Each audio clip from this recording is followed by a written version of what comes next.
आज हम अम्ल, क्षार और एक और चीज़ लवण के विषय में अध्ययन करेंगे, जो कि आपका सेकंड चैप्टर है। ठीक है ना। देखिए, सबसे पहले हम बात करते हैं अम्ल की। तो बच्चों, अम्ल क्या होता है? आप देख रहे हैं ये जो हमारा पहला जो फिगर दिया गया है, अम्ल अगर हम बात करें HCl, एक हमने HCl हाइड्रोक्लोरिक अम्ल लिया है। अम्ल वे यौगिक हैं, अगर हम इसको जल में घोलते हैं, यहाँ एक बीकर रखा हुआ है, इस बीकर में आप देख रहे हैं ये जल भरा हुआ है। जब किसी भी यौगिक को जल में घोला जाता है तो आप देख रहे हैं HCl क्या हो गया है, H प्लस और Cl माइनस आयनों में विभक्त हो गया है। मतलब कि HCl को जब पानी में घोला जाता है, जल में घोला जाता है, तो H प्लस और Cl माइनस आयनों में विभक्त हो गया। मतलब H प्लस उसने आयन दिए। तो अम्ल का मतलब होता है जो जल में घोलने पर H प्लस आयन दे, वे अम्ल कहलाते हैं। वे रासायनिक यौगिक जो जल में घोलने पर H प्लस या हाइड्रोजन आयन देते हैं, अम्ल कहलाते हैं। ठीक है बच्चों, तो पहली चीज हो गई अम्ल क्या होते हैं। अगर हम बात करें थोड़ा सा और आगे जाके, तो ये जो अम्ल होते हैं, इनका जो स्वाद होता है वो कैसा होता है? अभी आपने बताया कि अम्लों का जो स्वाद है वो खट्टा होता है। फॉर एग्जाम्पल, जैसे नींबू हो गया, संतरा हो गया, दही हो गया, ये सब हमारे क्या हुए? अम्ल एक तरीके से। दूसरी बात करें क्षार की, जो आपका दूसरा वो है क्षार। तो क्षार क्या होते हैं? जैसे हमने लिया है NaOH, सोडियम हाइड्रोक्साइड। जब हम इसको जल में घोलते हैं, आप यहाँ पे देखिए ये Na प्लस और OH माइनस। मतलब कि क्षार क्या है? क्षार वे रासायनिक यौगिक हैं जो जल में घुलकर OH माइनस आयन देते हैं। अम्ल क्या होते थे? जो जल में घुलकर H प्लस आयन देते हैं। और क्षार क्या होते हैं? जो जल में घुलकर OH माइनस आयन देते हैं, वे क्षार कहलाते हैं। ठीक है। तीसरी चीज, अच्छा क्षार के एग्जाम्पल्स जो कड़वे होते हैं। मतलब कि क्षार क्या है? क्षार का मतलब जो कड़वे पदार्थ हैं वो हमारे क्षार हैं। जैसे चूने का पानी, ठीक है, ये कैसा है? क्षार है। साबुन की अगर हम बात करें तो वे कैसा है? वो भी क्षार है। बेकिंग सोडा वो क्या है? उसका भी स्वाद कड़वा होता है, इसलिए वो भी क्या आएगा, क्या कहलाएगा? क्षार कहलाएगा। तीसरी जो चीज है वो है हमारा लवण। लवण जैसे NaCl। NaCl को तो सारे बच्चे जानते होंगे। हमारे घर में प्रयोग होने वाला जो सामान्य नमक है, उसका फॉर्मूला क्या है? NaCl, sodium chloride. Sodium chloride वही सामान्य नमक जो हमारे घरों में यूज होता है, वही। जब हम इसको पानी में घोलते हैं तो आप यहाँ पे देखिए ये कैसे क्या हो जाता है? Na प्लस और Cl माइनस आयनों में विभक्त हो जाता है।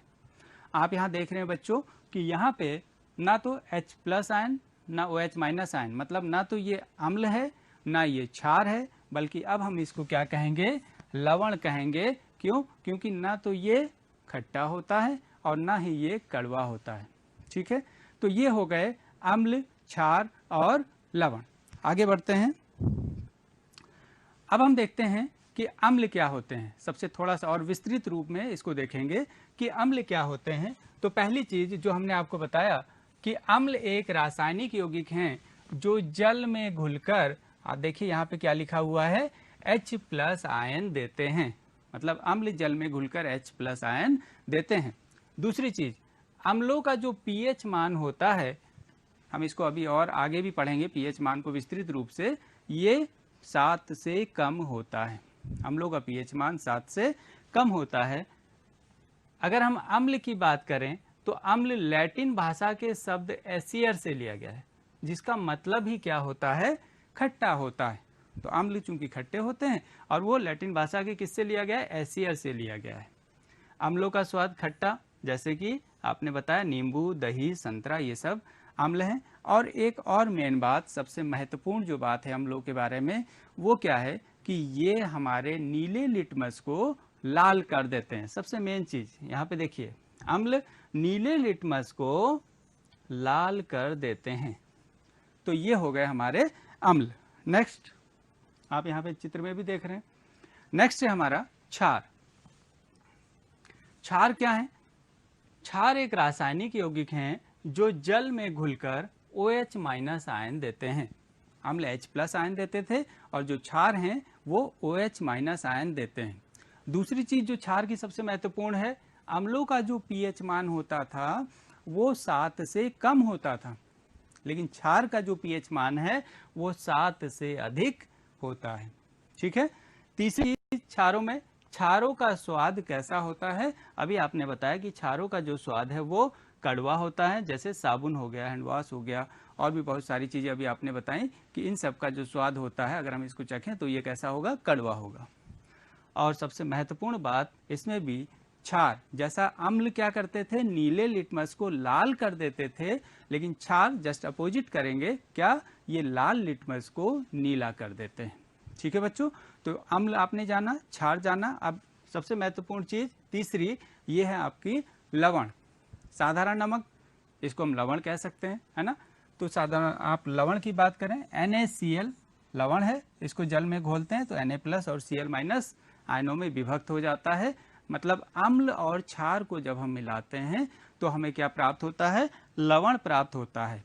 ठीक है, एक एग्जाम्पल, और इसके साथ साथ जल भी मिलता है। जैसे अम्ल अगर हम लेना चाहें तो अम्ल जैसे HCl और क्षार NaOH की अगर हम बात करें, एक एग्जाम्पल हम देके आपको बता रहे हैं, NaOH।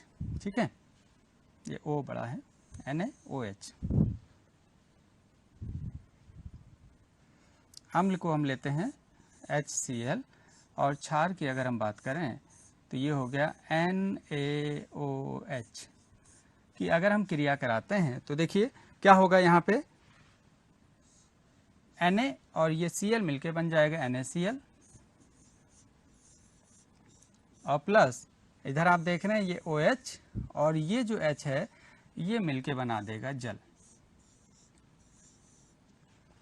तो आप देख रहे हैं कि लवण क्या है? अम्ल और क्षार को मिलाने पर क्या बनता है? लवण बनता है। ये आप देखिए NaCl लवण है और साथ ही साथ क्या बनता है? जल भी बनता है। ठीक है, तो आप देख रहे हैं इस तरीके से आपने देखा कि अम्ल, क्षार और लवण क्या होते हैं। एक बार फिर से अगर हम बात करना चाहें तो अम्ल वे यौगिक हैं जो जल में घुलकर H+ आयन देते हैं, क्षार वे यौगिक हैं जो जल में घुलकर OH- आयन देते हैं, और लवण क्या है? जो अम्ल और क्षार की जब अभिक्रिया कराई जाती है तो लवण बनता है और साथ में जल बनता है। नेक्स्ट बच्चों चलते हैं, अम्लों के रासायनिक गुण। अम्लों के रासायनिक गुण मतलब अम्ल की जब क्रिया कराई जाती है किसी दूसरे किसी धातु से या किसी अधातु से या किसी अन्य से, तो रासायनिक क्रिया किस तरीके से होती है और क्या नया पदार्थ बनता है, इसको हम देखेंगे अम्ल के रासायनिक गुण में। इससे पहले बच्चों हम सबसे पहले एक ही क्रियाकलाप देखेंगे। आप लोगों ने क्लास 9th में भी बहुत सारे क्रियाकलाप अपने की पुस्तक में पढ़े हैं, और उसके साथ साथ लेबोरेटरी में अपने टीचर की सहायता से भी बहुत सारे प्रयोग किए होंगे, है ना। तो उसी परिप्रेक्ष्य में एक और ये क्रियाकलाप देखते हैं। इस क्रियाकलाप को, इस प्रयोग को आप लेबोरेटरी में अपने टीचर की सहायता से भी कर सकते हैं आसानी से। ठीक है ना। देखिए क्रियाकलाप में क्या है, आप देख रहे हैं कि एक ये स्टैंड है, इस स्टैंड की सहायता से एक ये हमारी परख नली है जिसको इस स्टैंड की सहायता से टाइट कर दिया गया है। यहाँ पे ऊपर एक कार्क लगा हुआ है, ये आप देख रहे हैं, और इस परख नली का संबंध एक दूसरी निकास नली से कर दिया गया है जिसका संबंध साबुन के विलयन से भरे हुए एक बीकर से किया गया है। ठीक है, साबुन का विलयन का मतलब है कि साबुन, पानी में साबुन को घोल दिया और उसको यहाँ पे हमने रख दिया तो वो साबुन का विलयन बन गया। अब हम क्या करते हैं बच्चों कि इस परख नली में तनु सल्फ्यूरिक अम्ल हमने डाला, ये आप देख रहे हैं यहाँ तक हमने तनु सल्फ्यूरिक अम्ल इसको यहाँ तक भर दिया, और इस परख नली में ये आप देख रहे हैं ये जिंक का टुकड़ा, मतलब सल्फ्यूरिक अम्ल। सल्फ्यूरिक अम्ल की अगर हम बात करें तो सल्फ्यूरिक अम्ल का फार्मूला होता है H2SO4, और जिंक आप जानते हैं Zn, जिंक। तो सल्फ्यूरिक अम्ल यहाँ तक भरा हुआ है, उसमें जिंक डाला, और जिंक डालने के बाद आप यहाँ पे क्या होगी? रासायनिक अभिक्रिया होगी, और रासायनिक अभिक्रिया होने के बाद आप ये देख रहे हैं बुलबुलों के रूप में ये गैस कुछ बन रही है जो ऊपर निकल के क्या होगी? इस निकास नली के द्वारा होती हुई इस साबुन के विलयन में जाएगी, और उसके बाद ये आप देख रहे हैं फिर बुलबुलों के रूप में ये ऊपर तक वो गैस जा रही है। ठीक है, आपने देखा इस तरीके से यहाँ पे क्या होगी, एक गैस निकल रही है। अब हमें ये बताना है कि कौन सी गैस निकल रही है, कोई ना कोई गैस तो निकल रही होगी, तो कौन सी गैस निकल रही है। इसके लिए हम क्या करेंगे, इसके लिए हम एक और प्रयोग करेंगे और उस गैस की हम ये बताएंगे कि सबसे पहले तो यहाँ पे हाइड्रोजन गैस निकल रही है, ठीक है। अब हाइड्रोजन गैस की परीक्षण हम कैसे करें, परीक्षण के लिए एक यहाँ पे चीज़ आपको लेनी है, हाइड्रोजन की प्रॉपर्टीज़ को लेना है कि हाइड्रोजन जो गैस है वो क्या करती है, जब उसको जलाया जाता है तो पट पट की आवाज़ के साथ वो जलती है, ठीक है बच्चों। तो यहाँ से ये जो गैस ऊपर बुलबुलों के रूप में निकल रही है, उसके बगल में अगर हम ये मोमबत्ती लेके आए, देखिए ये मोमबत्ती लेके आया है, मोमबत्ती जब हम लेके आते हैं तो ये गैस के जो बुलबुले हैं वो पट पट की आवाज़ के साथ जलते हैं, ठीक है। अगर पट पट की आवाज़ के साथ जलते हैं तो इसका मतलब ये है कि ये कौन सी गैस है, हाइड्रोजन गैस है, ठीक है। एक क्वेश्चन यहाँ पे उत्पन्न हो सकता है कि ये जो गैस ऊपर जा रही है ये बुलबुलों के रूप में ही क्यों जा रही है ना, ये क्वेश्चन आपके मन में आ सकता है। तो जरा एक ये पिक्चर देखिए बच्चों, इस पिक्चर में आप ये देख रहे हैं कि ये जो लड़की है, एक साबुन की, आपने देखा होगा मार्केट में, आपने भी किया होगा ये प्रयोग कि साबुन की जो पतली वो होती लेयर, उसमें एक चीज़ को डुबोया जाता है और उसके बाद जब हम फूंकते हैं तो इस तरीके से क्या बुलबुलों के रूप में वो गैस हवा बाहर आती है ना। तो उसी तरीके से यहाँ पे भी क्या है, ये साबुन की जो है पूरा विलयन रखा हुआ है, इस साबुन के विलयन से जब कोई गैस गुजरेगी तो वो बुलबुलों के रूप में ही बाहर आएगी, बिल्कुल ऐसे ही, ठीक है ना। तो हम चलते हैं कि धातुओं के साथ जब अम्लों की क्रिया कराई जाती है, क्योंकि हम यहाँ पे पढ़ रहे हैं अम्ल, तो अम्ल की जब धातुओं के साथ क्रिया कराई जाती है तो क्या होता है। आप देखिए अम्ल, कौन सा अम्ल हमने लिया है, H2SO4, और यहाँ पे धातु हमने कौन सी ली है, जिंक धातु ली है। जब जिंक की H2SO4 के साथ क्रिया कराएंगे तो देखिए क्या होगा, जिंक चूंकि सक्रियता, धातुओं की सक्रियता श्रेणी में ऊपर आता है और हाइड्रोजन नीचे आता है, ठीक है। तो जो अधिक सक्रिय धातु होती है वो अपने से निम्न को क्या कर देती है, विस्थापित कर देती है। तो यहाँ पे जिंक हाइड्रोजन को विस्थापित कर देगा यहाँ से, और विस्थापित करके आपने यहाँ देखा हाइड्रोजन गैस बन गई, और जिंक क्या करेगा, SO4 के साथ ZnSO4 बना देगा, जिंक सल्फेट। इसको हम क्या कहेंगे, इसको हम कहेंगे जिंक सल्फेट। और साथ में कौन सी गैस निकल रही है, आप देख रहे हैं, आप देख रहे हैं हाइड्रोजन गैस निकल रही है, और परीक्षण इस तरीके से, ठीक है। तो जब अम्लों की धातु के साथ क्रिया कराई जाती है तो क्या होता है, जिंक सल्फेट, और साथ में कौन सी गैस निकलती है, हाइड्रोजन गैस निकलती है। दूसरा, अम्लों की धातु कार्बोनेट तथा धातु हाइड्रोजन कार्बोनेट के साथ क्रिया। इस पर ये जो सेटअप हमने बना रखा है, इसमें आप देख रहे हैं कि तनुकृत हाइड्रोक्लोरिक अम्ल को यहाँ पे भरते हैं इस परख नली में यहाँ तक, और उसके बाद उसमें हम सोडियम कार्बोनेट के कुछ टुकड़े यहाँ पे डाल देते हैं। जब सोडियम कार्बोनेट के कुछ टुकड़े इसमें डाल देंगे तो आप देख रहे हैं कि क्या होगी, रिएक्शन होगी, क्रिया होगी, और उसके बाद जो गैस बनेगी वो इस निकास नली के थ्रू होते हुए यहाँ पे आएगी। और इस परख नली में हमने क्या किया है, इस परख नली में कैल्शियम हाइड्रोक्साइड का विलयन रखा हुआ है। जो ये गैस इसमें से जब हम गुजारेंगे तो ये जो कैल्शियम हाइड्रोक्साइड का विलयन है यहाँ पे, ये दूधिया हो जाएगा, ठीक है। तो दूधिया हो जाने का मतलब क्या हुआ कि यहाँ से ये जो गैस निकल रही थी वो कौन सी गैस है, कार्बन डाइऑक्साइड गैस। मतलब कहने का क्या हुआ कि जब अम्लों की धातु कार्बोनेट के साथ क्रिया कराई जाती है तो इट मीन्स, और धातु हाइड्रोजन कार्बोनेट के साथ क्रिया कराई जाएगी तो वहाँ पे कार्बन डाइऑक्साइड गैस, जल और साथ में लवण बनेगा। आप ये देख रहे हैं, कार्बन डाइऑक्साइड गैस, जल और साथ में NaCl, लवण बनेगा, ठीक है। तो देखिए यहाँ पे हमने सबसे पहले क्या लिया, सोडियम कार्बोनेट Na2CO3, और उसमें हमने कौन सा, HCl अम्ल मिलाया। तो आप देख रहे हैं क्या हो जाएगा यहाँ पे, NaCl, ये Na और Cl मिलके बनाएगा सोडियम क्लोराइड, लवण बनेगा, और साथ में जल बनेगा, और साथ में बनेगा आपकी कार्बन डाइऑक्साइड गैस। और इसका परीक्षण कैसे किया आपने देखा कि उस गैस को जब हम कैल्शियम हाइड्रोक्साइड के विलयन से गुजारते हैं तो कैल्शियम हाइड्रोक्साइड के विलयन क्या हो जाता है, दूधिया हो जाता है। इससे ये पता चलता है कि ये जो गैस है वो कार्बन डाइऑक्साइड गैस है। दूसरा, अगर हम अभी तक तो हुई थी अम्लों की धातु कार्बोनेट के साथ क्रिया, अब धातु हाइड्रोजन कार्बोनेट के साथ क्रिया कराएंगे। तो धातु हाइड्रोजन कार्बोनेट में हम लेते हैं NaHCO3 सोडियम बाइकार्बोनेट, और उसकी हम क्रिया कराते हैं किसके साथ, HCl के साथ। जब हम क्रिया कराते हैं तो आप यहाँ पे देखिए फिर से ये क्या बन जाता है, लवण बन जाता है, ये जल बन जाता है, और साथ में यहाँ पे कार्बन डाइऑक्साइड गैस बन जाती है।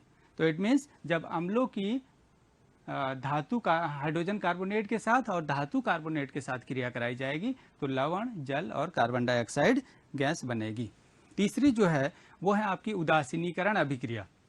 उदासीनीकरण अभिक्रिया में क्या होगा, अभी आपने अम्ल पढ़ा, ठीक है, अम्ल की जब क्षार के साथ क्रिया कराई जाएगी तो क्या होगा, लवण बनेगा और क्या बनेगा, जल बनेगा। तो इस प्रकार की जो अभिक्रिया है उसे हम लोग कौन सी अभिक्रिया कहते हैं, उदासीनीकरण अभिक्रिया कहते हैं। अर्थात अम्ल एवं क्षार की अभिक्रिया के फलस्वरूप लवण तथा जल प्राप्त होते हैं, और इस प्रकार की अभिक्रिया को हम लोग कहते हैं उदासीनीकरण अभिक्रिया।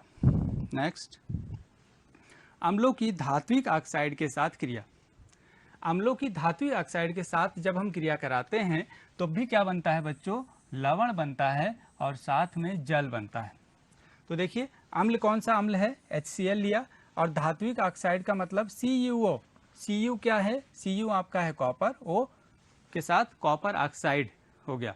तो अम्ल की जब धात्विक ऑक्साइड के साथ क्रिया कराते हैं तो क्या बनता है, सॉल्ट बनता है, मतलब लवण बनता है और जल बनता है, ठीक है।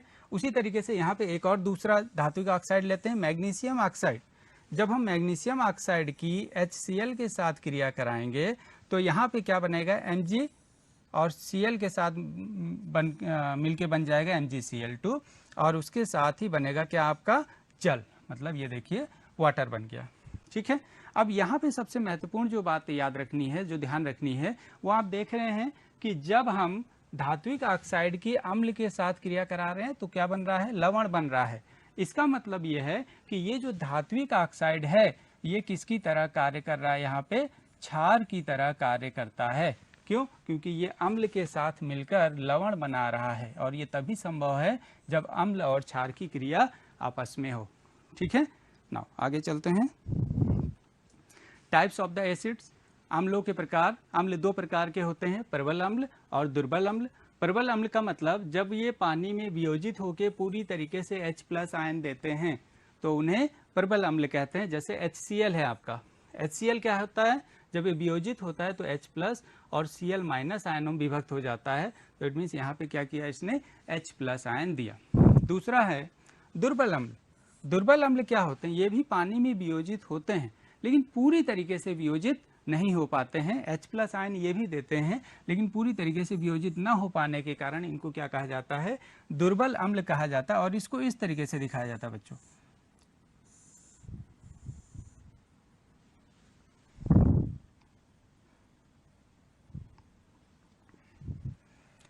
इसको दिखाने का तरीका ये है, इस तरीके से हम दिखाते हैं। एसिटिक एसिड जब वियोजित होता है तो एसीटेट आयन में और H+ आयन में विभाजित हो जाता है, लेकिन ये पूरी तरीके से वियोजित नहीं हो पाता है, H+ आयन नहीं देता है, इसलिए ये क्या है, वीक एसिड है।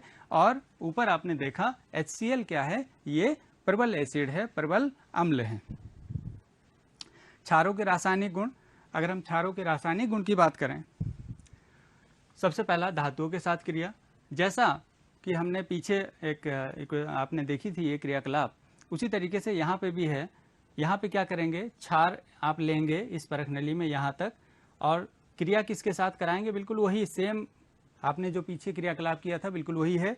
जिंक के टुकड़े आप यहाँ पे डालेंगे तो आप देखेंगे कि एक क्या हो रही होगी, इस निकास नली से एक गैस बाहर निकल रही है जो कि पटपट की आवाज़ के साथ जलती है। मतलब कि ये जो गैस है ये कौन सी गैस है, हाइड्रोजन गैस है। बिल्कुल जैसे ही अम्ल के साथ क्रिया हुई थी उसी प्रकार से यहाँ पे क्षारों के साथ भी क्रिया होने पर क्या बनता है, आपने देखा कि क्षार की जब धातुओं के साथ क्रिया कराई जाती है तो लवण और Na2ZnO2 जिंक, सोडियम जिंकेट और हाइड्रोजन गैस निकलती है। ठीक है बच्चों। अगला, क्षार की अधात्विक ऑक्साइड के साथ क्रिया। जब क्षार CaOH का होल ट्वाइस है, इसकी अधात्विक ऑक्साइड कार्बन डाइऑक्साइड के साथ क्रिया कराएंगे तो देखिए क्या होगा, लवण बनेगा CaCO3 और साथ में क्या बनेगा, जल बनेगा। इसका मतलब फिर से वही चीज, ये क्षार है और ये किसकी तरह काम कर रहा है, अम्ल की तरह काम कर रहा है, इसलिए यहाँ पे क्या बन रहा है, लवण बन रहा है और जल बन रहा है। जलीय विलयन में क्षार का क्या होता है, नेक्स्ट चीज, क्षार को जब जलीय विलयन में प्रवाहित करते हैं तो वो Na+ और OH- आयनों में विभक्त हो जाता है। ठीक है, जब इसको जलीय विलयन से प्रवाहित करते हैं तो Na+ और OH- आयनों में विभक्त हो जाता है। तो इस तरीके से आपने देखा बच्चों कि अम्ल क्या होते हैं, क्षार क्या होते हैं और लवण क्या होते हैं। अम्ल के बारे में आपने पढ़ा कि उनके भौतिक गुण क्या क्या हैं, क्षार के भौतिक गुण क्या क्या हैं, और अम्लों के रासायनिक और क्षारों के रासायनिक गुणों के बारे में आपने पढ़ा। नाउ अब आपके पास ये होमवर्क है, कुछ क्वेश्चन दिए गए हैं, इनको आपको सॉल्व करना है, लिखना है। 2 प्रबल और 2 दुर्बल अम्लों के नाम लिखने, अभी हमने आपको बताए हैं प्रबल और दुर्बल अम्ल, उनके नाम लिखने हैं। रासायनिक समीकरण क्या होता है जब मैग्नीशियम की हाइड्रोक्लोरिक अम्ल के साथ क्रिया कराई जाती है, उसको लिखना है। और तीसरा है उदासीनीकरण अभिक्रिया क्या है, इसके उदाहरण देते हुए इसको लिखना है। तो ठीक है बच्चों, तो इस तरीके से ये आपका पहला पार्ट अम्ल, क्षार और लवण का यहीं समाप्त होता है। दूसरे पार्ट में हम आपसे फिर से मिलेंगे। Thank you.